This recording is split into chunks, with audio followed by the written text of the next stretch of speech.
Hayırlısıyla Ramazan, mübarek Ramazan ayı geliyor. Bizim esnaflarımızdan beklentimiz bu mübarek Ramazan ayında halkımıza yardımcı olmalıdır. Onun bereketinden faydalanmalıdır. Ramazan bir rahmet ayıdır, bereket ayıdır. Biz onu Allah'a yaklaşmada fırsat bilelim, fırsata çevirelim. Allah-u Teala'nın verdiği bereket şeyle ölçülmez, yani böyle miktarla ölçülmez. Onun için evet, esnaflarımız ister istemez bir zor süreçten geçiyorlar. Bu zor süreci hep beraber aşacağız inşallah. Bu konuda kampanyalarla, indirimlerle, imkanlarla esnaflara sunalım. Yani burada biz fiyatı yükselterek değil de indirim yaparak, ciroyu yükselterek biz bir işimizi iyileştirelim. Bu konuda halkımızın beklentisi odur. Yani böyle bir geçen senelerde işte Ramazan gelince falan işte esnaflar fiyat artışına falan gidiyor. Öyle bir yapmayalım. Bu şeyi kıralım, bu algıyı kıralım. İnşallah esnafla, halkımıza yardımcı olalım kampanyalarla, indirimlerle.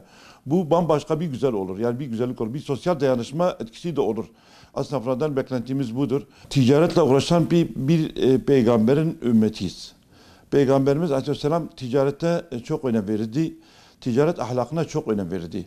Biz kesinlikle birbirimizi kandırmayacağız. Yani o kötü ürünlerle olsun, ondan sonra sahte ürünlerle olsun. Yani hatta Peygamberimizin bir hadisi var.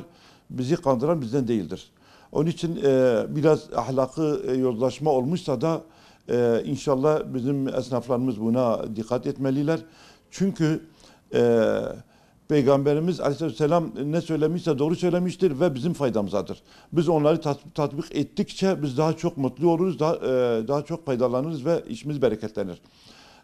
Biz eğer onları bırakırsak biz hem maddi zarar görürüz hem manevi zarar görürüz. Onun için bizim Peygamberimizin ahlakına ihtiyacımız vardır. Bizim Peygamberimiz bize ne tavsiye etmişse bizim yararımızadır. Biz onları yaptıkça biz hem ticaretimizde daha mutlu oluruz, ticaretimiz daha bereketli olur ve daha faydalı olur. Biz esnaflarımızdan talebimiz budur.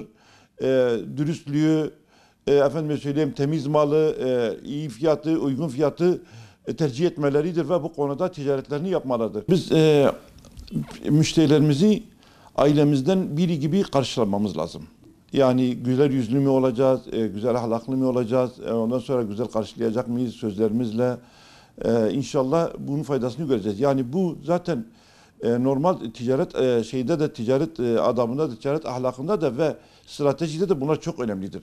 Esnaf, müşteriyi güzel karşılamak, güler yüzle karşılamak, güzel sözlerle karşılamak, onlara güven vermek, o güveni aşılamak, o güveni oluşturmak bu ticaretin olmazsa olmazıdır. Bu esnaflardan beklentimiz budur. Bunu yerine getirmeleridir. Bunu yerine getirdikçe güzel ahlakı, tebessümü, efendime söyleyeyim iyi fiyatı yerine getirdikçe bu çok daha faydasını göreceklerdir. Birbirimizi üzecek, birbirimizi zarar uğratacak haksız rekabetlere girmeye gerek yoktur. Yani öyle rekabet kaliteyi artırma yönünde olması lazım. Birbirimizi batırmada, birbirimizi ezmede olmaması lazım.